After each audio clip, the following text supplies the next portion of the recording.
حضرت علی نے فرمایا، حق کے راستے میں سب سے بڑی سختی یہ آتی ہے کہ انسان تنہا رہ جاتا ہے۔ اپنی اندھیری قبر کو خود روشن کرنے کی تیاری کریں۔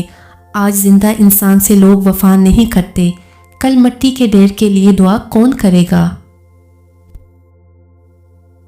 فاتحہ خوانی پر لوگ 5 منٹ مرحوم کی اچھائیاں اور باقی وقت زندہ لوگوں کی برائیاں کر کے اٹھ جاتے ہیں۔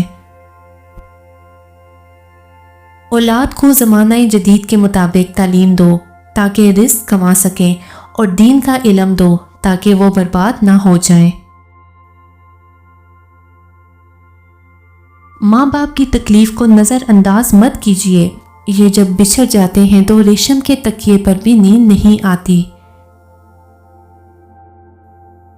خواہش کے سام کو ابتدا میں ہی مار دینا چاہیے، اگر دیر کرو گے تو یہ بڑھتے بڑھتے اژدہا بن کر تمہارے قابو سے باہر ہو جائے گا۔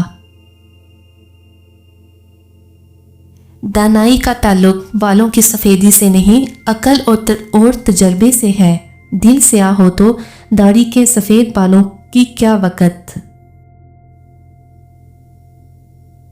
اگر میرا علم مجھے انسان سے محبت کرنا نہیں سکھاتا تو ایک جاہل مجھ سے 1000 درجہ بہتر ہے۔ ہو سکتا ہے دنیا میں منافق بازی لے جائیں، مگر آخرت سچے لوگوں کی کامیابی کا دن ہے۔ جھگڑا کیے بغیر دشمن کو تباہ کرنے کے 4 بہترین طریقے۔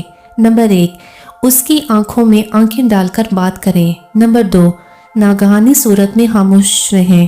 نمبر 3، خود کو مالی اور جسمانی طور پر ان سے مضبوط بنائیں۔ نمبر 4، اکیلے مقابلہ کرنے کے بہانے ایک گروپ کی شکل میں ان کا سامنا کریں۔